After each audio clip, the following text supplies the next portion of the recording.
Hi guys, nandito pala tayo ngayon sa Royal Prince SM Fairview. So ayan, ang gagawin natin for today's video ay magpapa-jotox tayo. Ang ginagawa kasi ng jotox guys, i-relax niya yung muscle mo sa panga, sa mukha mo. Ayan kung makikita niyo dyan. Concern mo with regards to jotox talaga? May ano ka ba? Meron ka bang tina-target dyan? Ano ba ang ano? Kasi po mas malaki po ito. Kasi, hindi pantay, mas malaki talaga ito.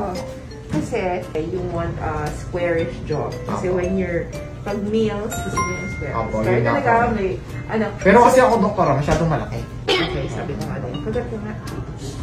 Oo nga, napakalaki. May gali-gulay. Ang laki! Mas malaki pa yan dati, doktora. Seryoso? Sige, ikagat mo lang ito. Oh, shucks, ang laki nga. Sige, bigyan. Si Jotox kasi, ang tina-target natin dyan is your masseter. So your masseter is your biggest muscle of mastication, so you use that to chew. That's why when you do Jotox, yan, ginagawa natin yung Jotox para lumiit ito. Apo. Okay, so, ano ang mafe-feel mo since nakapag-Jotox ka na before? Usually, when you eat something that is medyo tough to chew. Apo. Alam mo yung feeling na parang kumakain ka ng magaraya, tapos marami.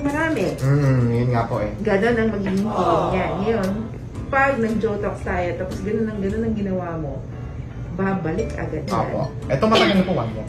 Oo. So, huwag mong paabutin ng 1 year kasi usually, Botox should last for 6 months, but it never does. So, on the average, we usually lasts around 3 to 4 lang. Pero syempre, depende yan.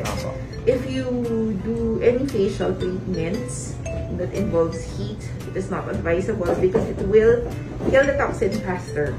So, sabihin mo lang lagi, nag-Jotox ako para i-avoid ito, especially if you're gonna have your RF or i-avoid lang nila yan. Ayan guys, ipapakita ko sa inyo ang after 1 month. Okay, tingnan nyo, nalusaw yung muscle sa panga. So ano pang hinihintay nyo? Visit Royal Prince SM Fairview.